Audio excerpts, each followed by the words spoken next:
नमस्कार. ट्रॅव्हलर आकाश यूट्यूब चॅनलमध्ये तुमचं सहर्ष स्वागत आहे. सदर व्हिडिओ मी जी बनवत आहे ती मागच्या वर्षी म्हणजे 2024ची आहे.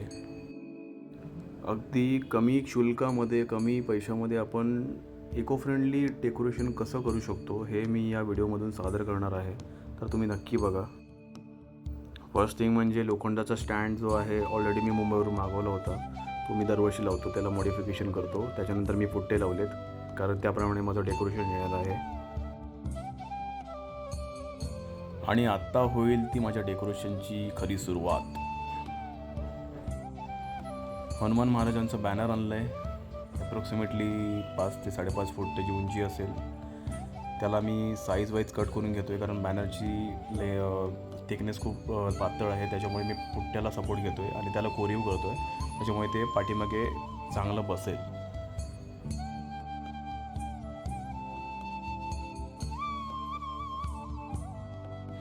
त्यानंतर कैचीने किंवा कटरने प्रॉपरली त्या साईजवरती कट करून घ्यायचे आणि त्याला फेविकॉलने स्टिक करून घ्यायचे.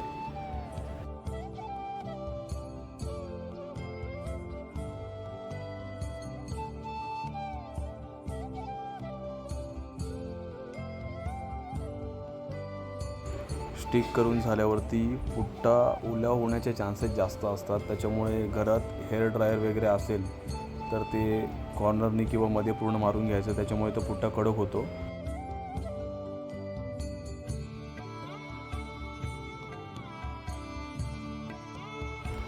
घरामध्ये गोंता वगैरे असेल तो डेकोरेशनच्या साईजप्रमाणे शिवून घ्यायचं आहे. त्याला कावमध्ये ॲटलिस्ट 2 ते 3 तास भिजून ठेवायचे म्हणजे तो कलर चढेल आणि तो सुकल्यावरती त्याच डेकोरेशनच्या राऊंड पूर्ण शिवून घ्यायचं आहे.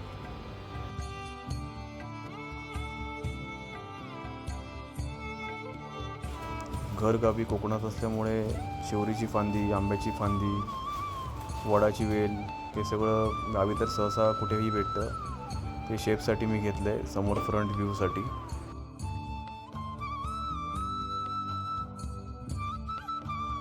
वरचं जे लॅम्प तुम्ही सिलिंगला बघता ते कधीच बनवलं आहे.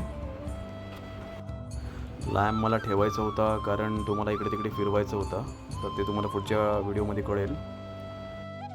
डेकोरेशनला सूट होईल असं मी फांदी वगैरे कापून घेतो आहे आणि ते प्रॉपरली पुढे लावणार आहे त्याला पॉलिश वगैरे करून.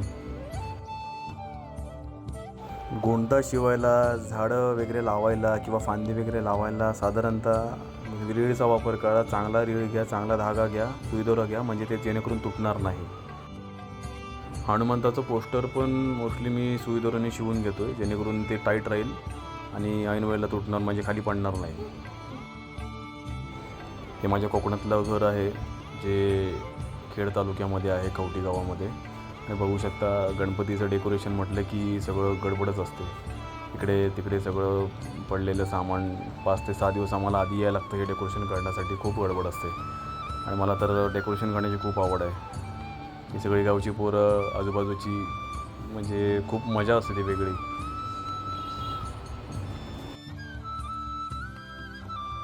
डेकोरेशन सिनारिओमध्ये वॉटरफॉल माझं येणार आहे.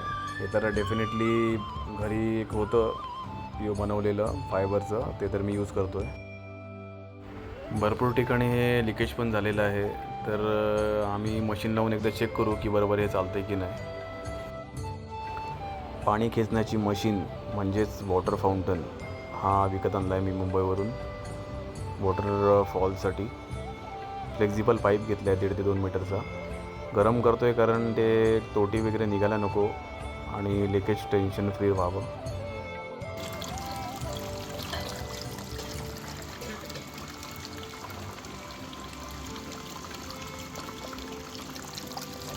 वॉटरफॉल आणि पाईपमध्ये थोडंसं लिकेज आहे जो डेकोरेशनला खूप काही इश्यू करू शकतो. म्हणून आपण आतमध्ये प्लॅस्टिक लावतो आहे जेणेकरून तो पाणी आपण डायरेक्टली वॉटरफॉलच्या तळ्यामध्ये सोडू शकतो. आतमध्ये डबल टेपचा वापर करतो आहे प्लॅस्टिकसाठी कारण ते साधारणतः निघणार नाही. 5-6 दिवस तरी चांगलं राहील.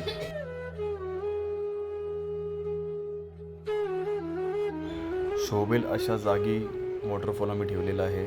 त्याला कागदाची गोळी करून एक वॉटरफॉल प्रॉपरली बनवतो आहे. झरा बनवतो आहे, तळा बनवतो आहे जेणेकरून ते रिअल वाटेल. फेविकॉलने पाणी यूज केलं आहे स्टिकिंगसाठी, म्हणजे ते प्रॉपरली स्टिक होईल, चिटकेल.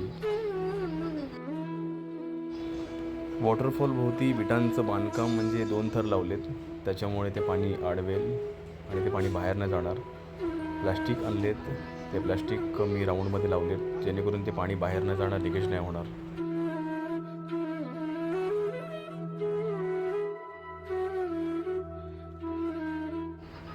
एक्स्ट्रा आलेलं प्लास्टिक कटिंग करून घेतो आहे जेणेकरून ते रिअल वाटावं. हनुमानजीच्या पाठीमागे लाईट लावली, येलो लाईट, येल्लो रनिंग पट्टा आणला आहे जेणेकरून तो हायलाईट होईल. कसं वाटतं नक्की सांगा कमेंटमध्ये.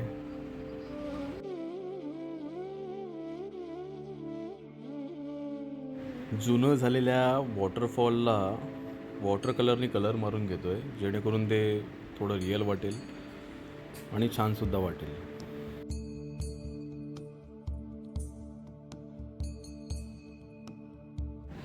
शोसाठी एक झाड बनवलं आहे क्राफ्टेड, ते पण लाकडं उभे करून, फांद्या उभे करून, त्याला कागदाची गोळी लावून त्याला मी टिश्यू पेपर लावलं आहे आणि खाली एक बॉक्स आहे लाकडाचा, त्याला विटांच्या रेगा करते जेणेकरून ते ओरिजिनल वाटेल.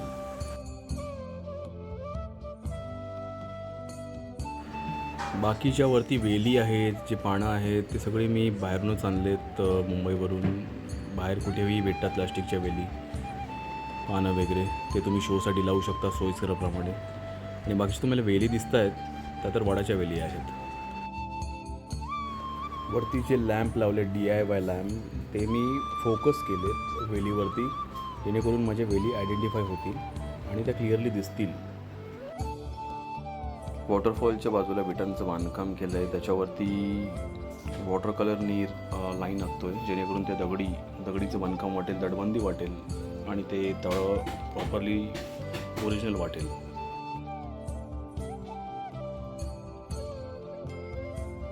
सो वॉटरफॉल आमचं रेडी आहे. पाणी टाकायचं काम चालू आहे. पाणी पण गरजेपुरती टाकायचं आहे जेणेकरून काही इश्यू नाही होणार. नदीजवळ असल्यामुळे नदीमधील दगडी छोट्या छोट्या रंगीबेरंगी त्या तळ्यामध्ये टाकतो आहे जेणेकरून ते जरा रिअल वाटेल आणि थोडी शोभा येईल.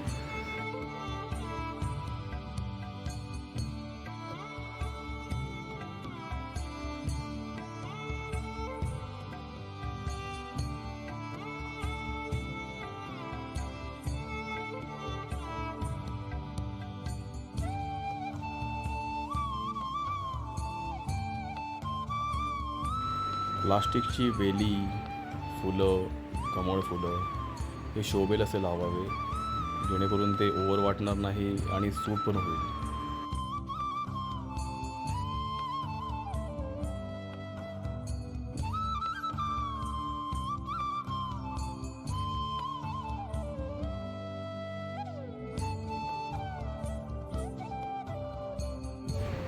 फायनली आमचा वॉटरफॉल आणि तळा रेडी झाला आहे.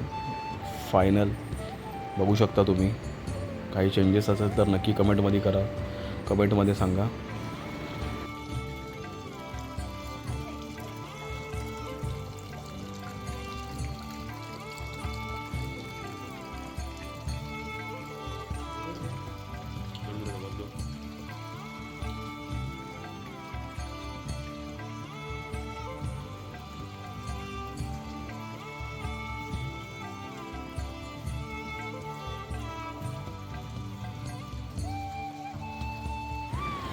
यामध्ये 2 छोटे छोटे गणपतीचे वाहक उंदीर मामा तुम्हाला दिसत आहेत, ते पण मी विकतच आणले आहेत मुंबईवरून.